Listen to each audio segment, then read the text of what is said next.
What is up, guys? Wraith here, Graybearded Gaming Society, and it is that time again with the untimely demise of our buddy Stink. It is time to roll a new chapter in our P99-9Lives Challenge.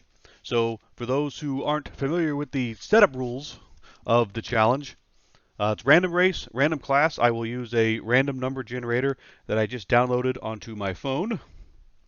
My wife got me a spiffy new phone. So this time we had to do a little app called RNG Plus, Random Number Generator Plus, so we can type in what the roll number minimum maximum needs to be, and then we'll get our numbers from there. 9 lives only, then the toon is retired from the challenge. So there will be no more stink, no more trap in the challenge.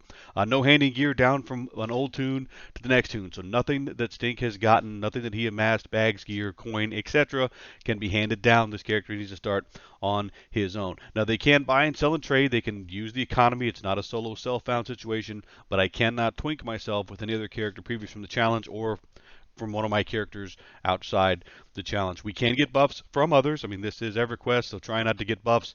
It's very, very difficult when you're sitting out in your own world.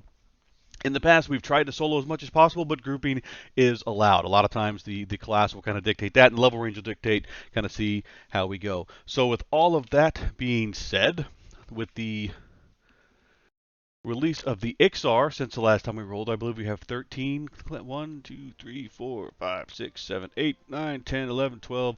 We have 13 different possible races. So let's see, we have a minimum of 1, the maximum of 13. I only need one number. We are going to do no exclusions. We're going to roll, and our number is 4. 1, 2, 3, 4. So we're going to be blind. Not quite sure how I feel about that just yet. Okie dokie. So we're going to be blind. We know that, but let's see. They can be 1, 2, 3, 4, 5, 6, 7 possible classes. Minimum of 1, maximum of 7. Only need one roll. We're going to exclude nothing. We're going to generate, and we are going to roll a 7. So wizard, right? 1, 2, 3, 4, 5, 6. Yep, we are going to be an erudite wizard. So we're going to be a blind wizard who starts in the middle of nowhere. This could be very interesting. I am the worst wizard you've ever seen in your lives, so this is going to be comical for starters. And also, I have never made an erudite character of all things. I've had wizards before. I've been bad at all of them.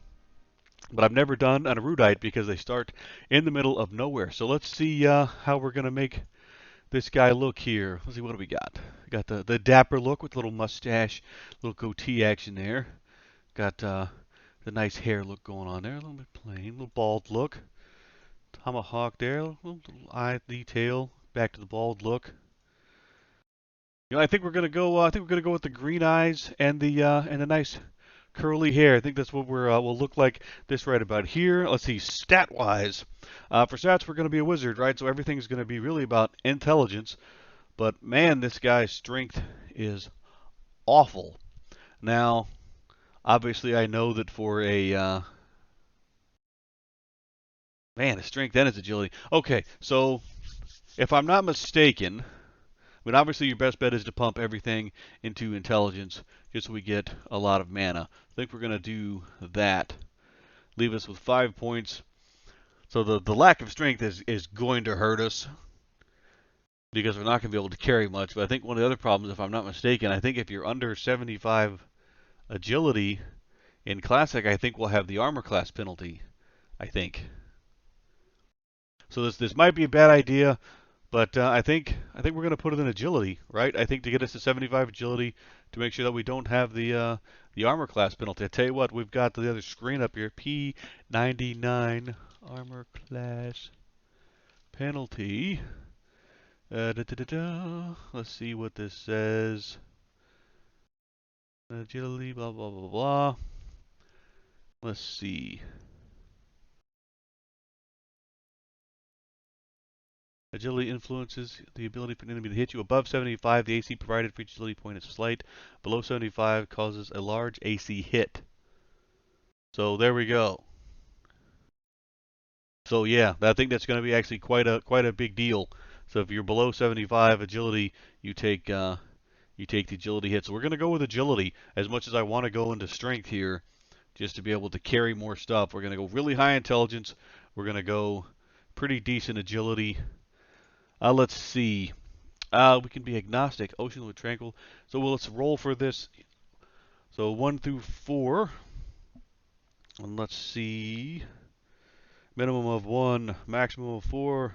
Generate number is 2, so the Ocean Lord. So we'll be a Praxis wizard, apparently.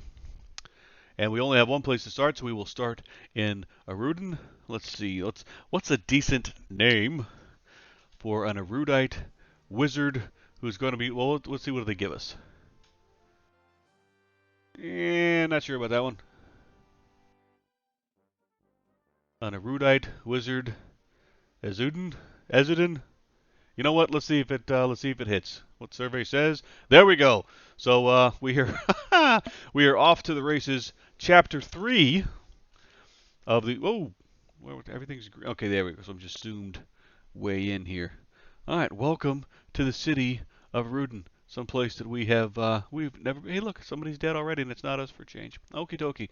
So we're gonna give me a few minutes to get my UI set up and everything the way that I like it, and we will jump back in, and we will set off on our first adventure as an erudite wizard. So stick around, guys. I will be back in just a few minutes.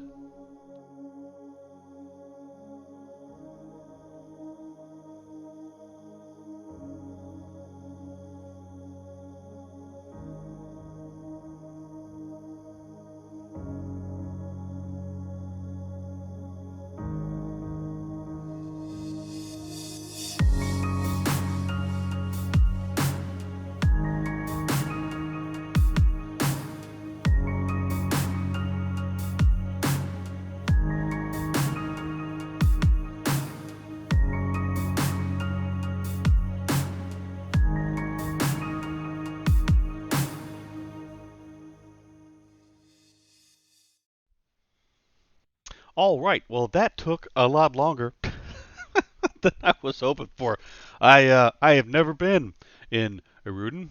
Well, that's not true. I've been in Eruden, but generally to run in, hand in the quest, and leave. Never have had to really find my way around. But we brought up a map. We got lost a couple of times, but we finally found our way to the Tower of the Crimson Hand. We gave our note to Gonlin Skypire over here, Skyfire, whatever. He gave us our spiffy little newbie robe. We spent our first 5 training points in evocation, so we can hopefully blast things a little bit better. Not like I think there's going to be really much we can do. If I'm not mistaken, I believe most of our spells and things should be available. Like, they should have different stuff here, but I think a lot of them are available in the library. So I'm not sure we have to come this far in all the time. We'll find out. We shall actually. Well, there looks like some low-level spells, so maybe we will have to come back here at some point. But we'll bring up our map as we need to until we can kind of figure this place out. It's an interesting-looking area. I'll definitely give them that. So there's the gate callers. There's the Tower of the Crimson Hand, which is our spiffy little place over there, and Craft Keepers over yonder. So again, I mean, it's kind of a spiffy-looking town. Everything kind of looks pretty cool. We'll have to definitely get used to the teleporter setup because everything seems to go. And this is old hat for everybody else, I'm sure. But for me, this is spiffy and new. Using these little, and I hope I just stepped on the right one. It's going to take me back down to the thing out front here. Yay! Okay, we got something right. All right, and that drops us back out at the little city armory place. So basically, we have to make our way all the way through town. Slowly but surely get out the Tox Force because we have no cash, so we can't buy any more of our spells. So we need to get outside and blow some stuff up. So let me refer to my map, get out of town here, and I will check back in just a second, hopefully, when we are in Toxelia Forest. I will be right back. Okie dokie. We are outside. We've made it to Tox Forest. There's a handful of just kind of random things, like just put stairs. I don't understand why you had to have a teleporter instead of a set of stairs, but whatever. I guess it goes for the aesthetic that these guys wanted to have in their little town over here. So here we are. We are in Tox Forest. So I guess the first thing we should do. So we set up our UI, very similar to what we did before. Let's get our buff on. Doink. Spend most of our mana doing that. We will sit back down and get some of that back, which we only have 2 spells at the moment, which it starts us off with. Well, there's a Decaying Skeleton. We're level 1. He's level 1. Let's see what we do here. We fizzle. Was hoping for a little more than that. Come on, blast him. We're really not blasting for as much as I was hoping for.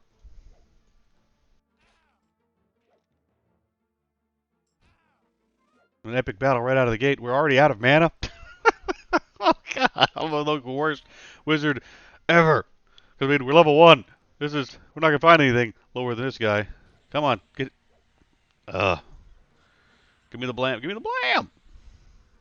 I think I'm actually meleeing more than. Yay! We killed something, and we almost died the first time out of the gate. Oh, this is going to be very interesting, guys. But hey, we got our first couple of coppers. We got some bone chips here. We have very large things apparently in our newbie zone that want to kill us. We're going to hit the meditate button. That doesn't work yet, but we're going to hit it anyway for wishful thinking. The advantage, of course, is we are pure caster, right? So we will get meditate quite quickly.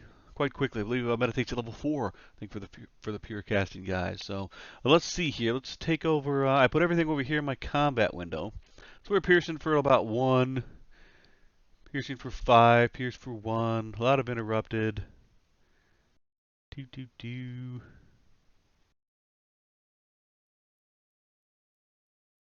Do do do do do do.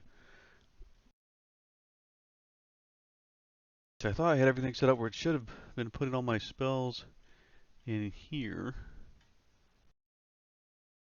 A lot of fizzles. That's always awesome. So there we go. Finally, no, that wasn't even me. That was the other dude, I think. So yeah, we nuked for 1 point of damage? Really? With shot, that was it? No, that was pitiful. So yeah, we'll have to see how that goes. We might have to look up some spells here. So what do we start off with? Shock of Frost, which is supposed to be. Let's see. So we got the Shock of Frost. We got Frost Bolt. To be projectile based, a little bit more mana, but a little bit more damage. So maybe that'll be one of our first investments, is just to pick up another different spell. But yeah, here we are, guys. This is chapter 3 in the P99-9Lives Challenge. We'll go with Ezidin. Sounds about right. Ezidin, the erudite wizard.